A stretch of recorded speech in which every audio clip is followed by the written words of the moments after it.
आपका मैं हूं आपके साथ सुमित झा। सुशांत और रिया की प्रॉपर्टी को लेकर न्यूज 18 पर बड़ा खुलासा हुआ है। वो खुलासा जो अब तक रहस्य था।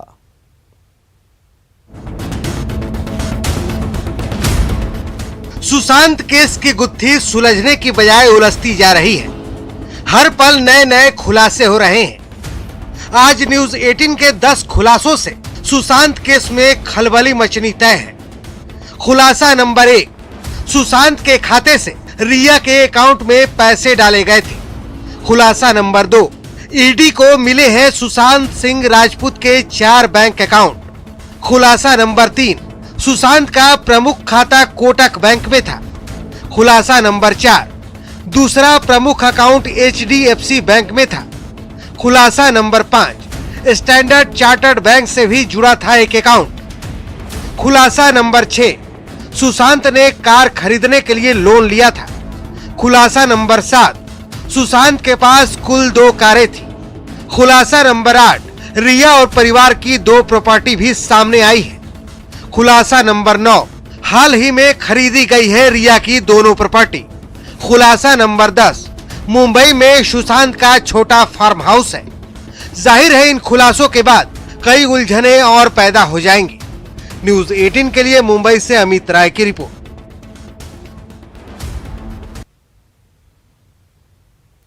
तो सुशांत सिंह राजपूत केस में हर पल नए खुलासे हो रहे हैं, पल पल चीजें बदल रही हैं। सबसे पहले हम आपको उस शख्स की बातें सुनाते हैं जो सुशांत की मौत के बाद वहां मौजूद था। जब इंसिडेंट हुई थी उस दिन सुबह हम उनको पूछने वाले थे कि लंच में आप क्या खाओगे, इसलिए हम नॉक कर रहे थे। तो नॉक करा, बहुत देर लॉक नहीं खोलने पर हमने चाबी को दरवाजा चाबी वाले को बुलाया। उनके सहायता से हमने दरवाजा का लॉक तोड़ा और अंदर गया तो देखा कि सर नहीं रहे। तभी जो सच है वो एक्चुअली मैं चाहता हूँ कि इन्वेस्टिगेशन हो इस मैटर में, और मुझे बहुत फेथ है अपने सिस्टम पे, बिहार पुलिस या मुंबई या CBI में। आई होप ये तरह इन्वेस्टिगेशन होके सच सामने आए, क्योंकि मैं भी चाहता हूँ एग्जैक्टली हुआ था। रिया के घर के जाने के बाद उनके सिस्टर घर पे आए थे उनका ध्यान रखने के लिए, और जब दिशा का न्यूज जब उनको पता चला वो पूरा उनका बिहेवियर में बहुत चेंजेस आ चुके थे, क्योंकि that affected him a lot. तो उनके मेंटली वो बहुत ऐसे स्ट्रेस में आ चुके थे और बहुत रो भी रहे थे। सुशांत को जब मैं उस टाइम पे उस दिन देखा था, ऐसे मैं बहुत शॉकिंग लगा मुझे। मतलब ऑफ कोर्स मैं बहुत शॉक में था, लेकिन एज अ पर्सन वो हमारे साथ बहुत ही इन डेप्थ लेवल पे हमारे साथ कॉन्वर्सेशंस करते थे, क्योंकि सुशांत, मैं और बाकी लोग एक कॉमन उनके टॉपिक्स पे हम लोग बात कर रहे थे, जैसे साइंस और हो या फिर स्पेस हो या फिर म्यूजिक और स्पिरिचुअलिटी के लेके हम लोग बहुत सारे बातें हम लोग करते थे। और as a person he was really, उनके एनर्जी लेवल हमेशा बहुत ही अच्छे ही होते थे। तकरीबन 50 दिन बाद सुशांत सिंह की कॉल डिटेल्स भी सामने आई है और उन कॉल डिटेल्स में बेहद चौंकाने वाले खुलासे हैं। लेकिन सबसे बड़ी बात यह सामने आई है कि मौत से पहले तकरीबन 6 दिन पहले तक रिया और सुशांत के बीच कोई बातचीत नहीं हुई थी। जानते हैं सुशांत केस से जुड़ी 10 अहम बातें। पहली बड़ी बात, मौत से पहले सुशांत और रिया की बात नहीं हुई थी। कॉल डिटेल से यह खुलासा हुआ है। 8 जून से 14 जून के बीच सुशांत और रिया के बीच बातचीत नहीं हुई थी। रिया ने सुशांत को ना ही कॉल किया था और ना ही मैसेज किया था। 8 से 14 जून के बीच सुशांत सिंह राजपूत ने अपनी बहनों से बातचीत जरूर की थी। बहन मीतू सिंह और श्वेता से सुशांत की बातचीत हुई थी। वहीं आखिरी बार सुशांत ने बिजनेस मैनेजर से फोन पर बात की थी। 14 जून को मैनेजर उदय सिंह से बातचीत हुई थी, जिस दिन सुशांत की मौत की खबर आई, और उस दिन एक स्क्रिप्ट को लेकर सुशांत और उनके मैनेजर उदय के बीच बातचीत हुई थी। सुशांत और उदय के बीच 368 सेकंड तक बात हुई थी। वहीं 13 जून को सुशांत और उदय की 6 बार बात हुई थी। सुशांत सिंह राजपूत केस अब पूरी तरह CBI के हवाले हो चुका है। CBI ने जो FIR दर्ज किया उसमें रिया चक्रवर्ती और उसके परिवार वालों को आरोपी बनाया गया है। पटना के राजीव नगर थाने में के सिंह ने जो एफआईआर दर्ज कराई थी उसमें जिन लोगों को आरोपी बनाया गया उन्हीं लोगों को सीबीआई ने भी अपनी एफआईआर में आरोपी बनाया है। सीबीआई के एफआईआर में भी रिया के माता पिता का नाम है। रिया चक्रवर्ती के भाई का भी सीबीआई के एफआईआर में नाम है, शोविक चक्रवर्ती। और वहीं सुशांत के पिता ने भी रिया के परिवार को आरोपी बनाया था।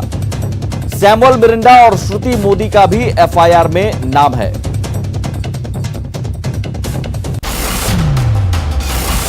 जाहिर है सुशांत केस में कई गुत्थी अभी खुलने बाकी हैं।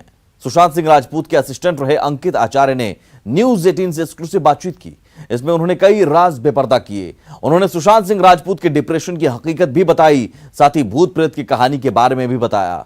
आप भी सुनिए कैसे थे सुशांत सिंह राजपूत। लगा कि सुशांत जो हैं वो किसी चीज में बिलीव करते हैं, जैसे कि थोड़ा अंधविश्वास है, भूत प्रेत हैं, या फिर घर में किसी का आना होता था, पंडित जी आते थे या कोई तांत्रिक आते थे, या ऐसा कुछ कभी आपको ऐसी शंका हुई या आपने कभी देखा? नहीं, एक बात तो पहली सच बात है कि ये भूत प्रेत पे भैया विश्वास नहीं रखते थे। सुशांत भैया भूत प्रेत पे विश्वास नहीं रखते थे। वो एक ही विश्वास रखते कर्मा पे। कर्मा पे विश्वास रखते हैं और कर्मा ही उनका पूजा है। वो भोलेनाथ का सबसे बड़ा भक्त थे। और सबसे बड़ा बात कि वो महामृत्युंजय मंत्र सुनते थे हेडफोन लगा के, हम ही लगा के देते थे। वो सुबह सुबह मेडिटेशन भी करते थे, महामृत्युंजय सुनते थे, मतलब बहुत सारा करते थे। एंड महामृत्युंजय सुनते थे। फिर उनके बाद फिर खाना पीना सोना, और ये उनका मतलब भूत प्रेत पे विश्वास नहीं रखते थे। एंड एस्ट्रोलॉजी मतलब एस्ट्रोनॉट होता है जो खगोल शास्त्री बोलते हैं हिंदी में, तो उन पे विश्वास रखते थे कि क्योंकि 100 बच्चों को नासा भेजे थे पढ़ाई के लिए उन्होंने, ये तो आपको भी मालूम है। तो इतना दिलदार इंसान थे, सबको हेल्प भी करते थे। एंड कोई एक बाढ़ आया था उनको भी हेल्प किए थे, उधर कुछ नोक झोंक नहीं था, हेल्प किए बहुत, मतलब सबको हेल्प किए, ऐसा बात नहीं है। वो भूत प्रेत पे विश्वास एकदम नहीं रखते थे, अपना कर्मा पे विश्वास रखते थे। एंड जो एस्ट्रोनॉट है उन पे विश्वास रखते थे कि हमको हाँ ये करना है, साइंटिस्ट के ये करना है। एंड वो लिखते रहते थे, कुछ अपनी माँ के बारे में लिखते रहते थे, इंस्टाग्राम पे पोस्ट करते रहते थे, गेम खेलते रहते थे बस। और ये भूत प्रेत पे कोई विश्वास नहीं रहता, और उस समय डिप्रेशन भी उनका नहीं था। तो कभी आपसी में कभी नोकझोंक ऐसा कुछ हुआ हो घर में, कि कोई आया हो, या ऐसा कुछ वाकया आपको याद हो, या ऐसे कुछ चीजें अगर कुछ ध्यान में हो तो आप बताना चाहें? नहीं, ऐसे तो कोई नोक झोंक तो नहीं था, ना कोई डिप्रेशन था भैया को। जब हम लोग थे तो कोई डिप्रेशन नहीं था, तो हंसी मजाक, खेलना कूदना, उनके साथ क्रिकेट खेलना, आई थिंक उनके साथ बैडमिंटन खेलना, टेबल टेनिस खेलना, ये सब होते रहता था। गेम खेलना, उनको मैं मसाज कर देता था रात को और अच्छे से सो जाते थे। एंड मैं उनके साथ ही सोता था बगल में, क्योंकि उनको 4 बजे उनको उठाना पड़ता था टेलीस्कोप देखने के लिए। तो टेलीस्कोप में प्लैनेट ये सब मून फून देखते रहते थे, हम लोग को भी दिखाते थे। तो एप्पल काट के देना, फिर कॉफी लेके जाना, फिर टेनिस किड होता है वो पैक करके हम लोग ले जाना। उन सब ड्राइवर नहीं था, गाँव गए थे, तो सुशांत भैया चलाते थे, मैं यहाँ बैठता था, उनको खिलाते खिलाते हंसी मजाक करते करते जाते थे। तो ये लोगों को आप जानकार नहीं है, ये दो जो लोग मैंने जिनका नाम लिया उनसे आप शायद पहले चले गए थे, उनके बाद इनकी एंट्री हुई सुशांत की लाइफ? यस, ये इंटरव्यू हुई। सिद्धार्थ पिठानी सब ये बाद में ही आए हैं, सुशांत सर की डेथ होने से पहले ये सब आए थे। और मालूम तो नहीं ये सब क्या हुआ, इन लोग का क्या प्लानिंग है, क्योंकि मैं उनका पर्सनल असिस्टेंट रह चुका हूँ। कि मुझे भी दुख लगता है कि वो बेचारे इतना अच्छे खुश इंसान थे, अपने दम पे स्ट्रगल पे आए हैं। उनका मतलब कोई गॉड फादर नहीं था, तो ऐसा नहीं होता है वो, क्योंकि वो मतलब सुसाइड कर ही नहीं सकते थे, क्योंकि मैं जानता हूँ उनको।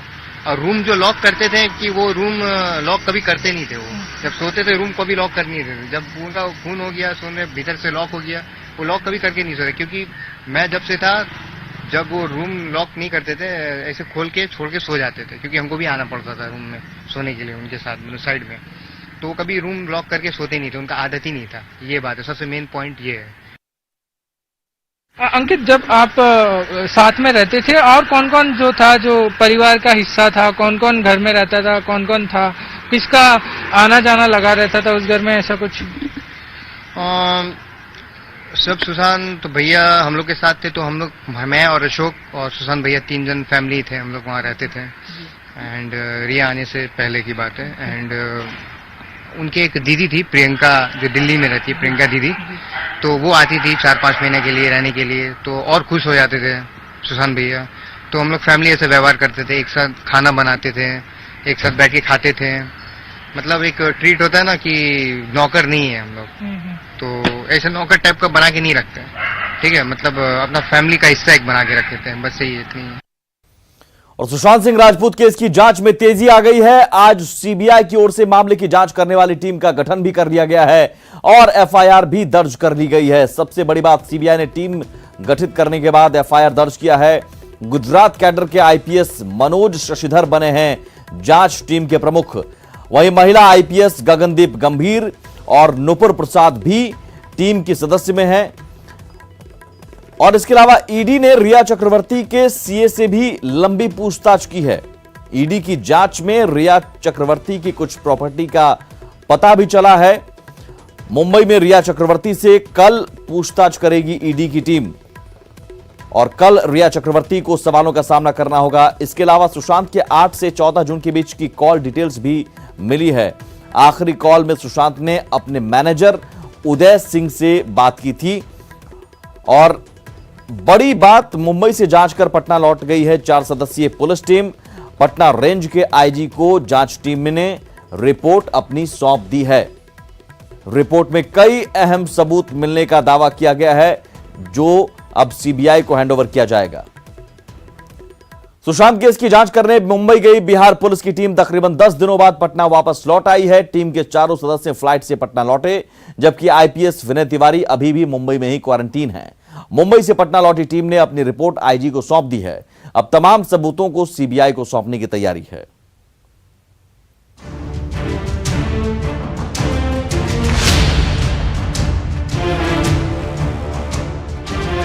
पटना पुलिस जिंदाबाद के नारे।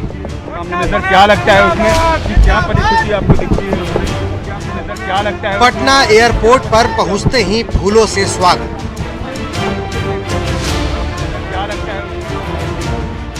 ये बिहार पुलिस के वही 4 अधिकारी हैं जो 27 जुलाई को सुशांत केस की गुत्थी सुलझाने मुंबई रवाना हुए थे।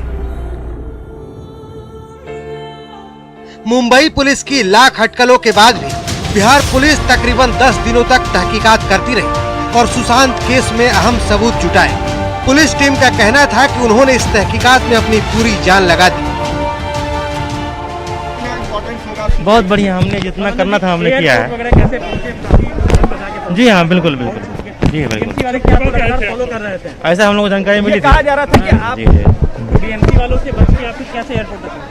और जो हम लोग को पुलिस की ट्रेनिंग है उस हिसाब से हमारे सीनियर्स का जो था। 2 दिन से छुपे भी हुए थे बीएमसी से बचने के लिए। नहीं, हम लोग अपना काम लगा, जो हमारे टफ काम था, ये चैलेंजिंग था। हमारे सीनियर्स का हमारा काफी सपोर्ट था। बिहार पुलिस की टीम ने क्या सबूत जुटाए, उनकी तहकीकात कहां तक पहुंची, कौन कौन से सुराग उनके हाथ लगे, ये सब कुछ फाइलों में समेटकर बिहार पुलिस लौटी। हम लोग तो जगह तक पहुंचाए हैं, आगे देखिए क्या होता है सीबीआई का। हम लोग तो जगह तक पहुंचाए हैं, आगे देखिए क्या होता है सीबीआई का। कोई दिक्कत नहीं, सीनियर बताएंगे। सीनियर रिपोर्टिंग कर दिए हैं, सीनियर साहब बताएंगे। हम अनुसंधान के बाद हम लोग नहीं बता सकते, प्लीज। कितने दिन में रिपोर्ट सौंपेंगे आप लोग? उसके बारे में क्लियर कुछ नहीं कह सकते हम लोग अपने लेवल से। पटना पहुंचने के तकरीबन घंटे भर बाद ही पुलिस टीम ने आईजी संजय कुमार और पटना एसएसपी से मुलाकात कर पूरी रिपोर्ट सौंप दी। बैठक बेसिकली सीनियर एसपी साहब के साथ थी कि उन्होंने क्या क्या कार्रवाई वहाँ पर की है, तो उसी के संबंध में जानकारी लेने के लिए। कुछ वहाँ पे बताया क्वारंटीन करने के बाद? नहीं, क्वारंटीन करने की कोई बात नहीं है। हमारी एसआईटी गई और ठीक से आ गई है। नहीं, वो आगे तो केस सीबीआई को जानते ही ट्रांसफर हो चुका है। एसआईटी अपनी केस डायरी सबमिट कर देगी। बिहार पुलिस उन सभी सबूतों को अब सीबीआई के सामने पेश करेगी ताकि सीबीआई सुशांत केस में दूध का दूध और पानी का पानी कर सके। न्यूज 18 के लिए पटना से अमित कुमार और संजय कुमार की रिपोर्ट। और पटना मध्य के सिटी एसपी विनय तिवारी को क्वारंटीन से मुक्त करने को लेकर आज एक बार फिर पटना रेंज के आईजी संजय सिंह ने बीएमसी को पत्र लिखा है। डीजीपी गुप्तेश्वर पांडे ने कहा कि अब भी अगर बीएमसी अपनी जिद पर अड़ी रहती है तो फिर बिहार पुलिस आगे की रणनीति पर विचार करेगी और इनके मुताबिक यह आखिरी पत्र होगा जो पटना पुलिस ने बीएमसी को लिखा है। वहीं मुंबई से पटना लौटी एसआईटी को लेकर कहा कि टीम में शामिल लोगों ने काफी बेहतर अनुसंधान किया है। इन लोगों की जांच से रिपोर्ट सीबीआई को भी जांच में मदद करेगी। इन्वेस्टिगेशन की बात आपको तो बता नहीं सकते, बस यही समझिए कि टीम SIT वाली हमारी आ गई। अब इन्वेस्टिगेशन की बात आप जानना चाहिएगा तो भीतर की बात वो हम आपको नहीं बताएंगे, हमें सुप्रीम कोर्ट को बताना है। क्या तथ्य हाथ लगे हैं? नहीं, वो तो भीतर की बात आप पूछ रहे हैं इन्वेस्टिगेशन की, वो बात हम आपको नहीं बता सकते। वो तो हमने क्या जांच किया है वो माननीय सर्वोच्च न्यायालय को बताएंगे। टीम की रिया से मुलाकात हुई थी क्या? नहीं हुई थी।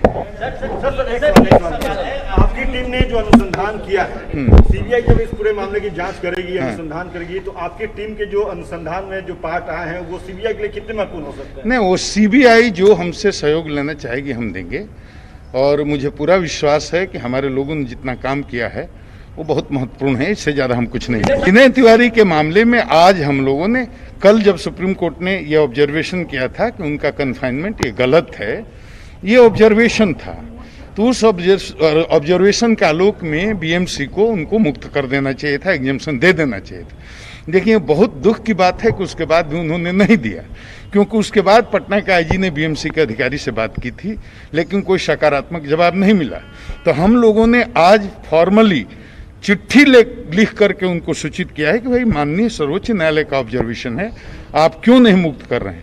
अब उसके जवाब का इंतजार कर रहे हैं, उसके बाद भी नहीं मुक्त करेंगे तो हम आगे कार्रवाई क्या करना है हम विचार करें। सहयोग नहीं मिला इस बात में कोई संदेह नहीं है, ये पूरा देश जानता है। बस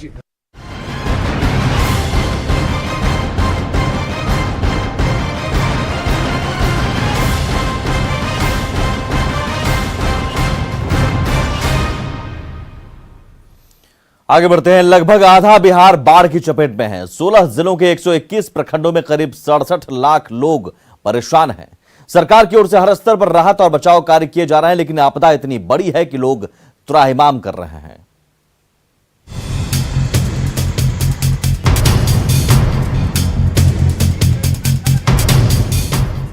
दरभंगा में बागमती नदी ने तांडव मचा रखा है। बहादुर प्रखंड में SH50 पर घुटने भर पानी जमा है, फिर भी बाजारों में पानी के बीच जिंदगी दौड़ रही है। यहाँ इंसानों के आशियाने से लेकर रोजी रोजगार सब पानी पानी है। यहाँ तक कि भगवान का मंदिर भी डूबा है। मानो यहाँ बाबा भोलेनाथ का जलाभिषेक खुद बागमती नदी कर रही है। इलाके के सभी मंदिर कमर तक पानी में डूब चुके हैं, जबकि शहरी इलाके में करीब 15 दिनों से पानी जमा होने से नारकीय हालात हो गई। पानी घटने के साथ बदबू से महामारी की आशंका लोगों को डरा रही है। आधा दर्जन वार्डों में पानी ने डेरा जमा रखा है। मोहल्ले की सड़कों पर नावें चल रही हैं, घरों में ताला लटका है, फिर भी पानी ने कमरे में कब्जा जमा रखा है। पार्षद जी आते हैं, घूम के चले जाते हैं, कोई चीज का सुविधा नहीं दे रहे हैं। अब जरा मुजफ्फरपुर में बूढ़ी गंडक के कहर को भी देख लीजिए। शहर से सटे मिठन सराय में जहां तक नजर जाती है पानी ही पानी दिखता है। घरों में पानी घुसने के बाद लोगों ने बांधों पर शरण ले रखी है। बुधवार को एक युवक के डूबने के बाद NDRF गुरुवार तक उसकी तलाश करती रही, जबकि जिले के दूसरे इलाके में बाढ़ राहत को लेकर पीड़ितों का गुस्सा NH57 पर फूटा। राशन और सिर छिपाने के सामानों की मांगों को लेकर रोड जाम किया गया। आरोप है कि सामुदायिक किचन 2 दिन चलाकर ही बंद कर दिया गया। उसके बाद खाने की व्यवस्था बहुत ज्यादा मतलब नहीं हो रही है, कुछ व्यवस्था न किचन की व्यवस्था हुआ अभी तक, न खाने की व्यवस्था हुई अभी तक। उस दिन वीडियो काटी वीडियो आई थी, मैडम आई थी, मैडम के साथ वार्तालाप किया गया। उन्होंने आश्वासन दिया कि सब कुछ देंगे, फिर भी अभी तक जो है 4-5 दिन हो गए। पानी चाहिए, खाना पानी चाहिए, खाना मिलता है न पानी मिलता है। पहले पानी के ऊपर खाना के उपाय होना चाहिए। मुजफ्फरपुर में राशन को लेकर हंगामा दिखा तो मधेपुरा में बाढ़ पीड़ितों को राहत दिलाने के लिए युद्ध स्तर पर काम चल रहा है। यहाँ 60,000 सूखे राशन पैकेट्स बनाए जा रहे हैं, जो मधेपुरा के बाढ़ प्रभावित 3 प्रखंडों में बांटे जा रहे हैं। जिले का जो 3 अंचल है, आलमनगर, चौसा और पुरैनी का कुछ आंशिक क्षेत्र बाढ़ से प्रभावित है। वहाँ के लोगों के लिए तत्काल राहत के लिए हम लोग सूखा राशन का पैकेट तैयार करवा रहे हैं। इसमें 4 किलो मात्रा है, इसमें 2.5 किलो चूड़ा है, 1 किलो चना है और आधा किलो चीनी भी दिया जा रहा है। बिहार में अब तक बाढ़ में फंसे 4,80,000 से अधिक लोगों को सुरक्षित निकाला गया है और कई जगहों पर अब भी लोग पानी से परेशान हैं। सरकार और प्रशासन उन तक हर सुविधा पहुंचाने में जुटी है। साथ ही लोगों से ऊंची जगहों पर जाने की लगातार अपील की जा रही है। Bureau report, news 18। और इसी के साथ इस बुलेटिन में इतना ही, लेकिन आगे भी खबरों का सिलसिला लगातार जारी है।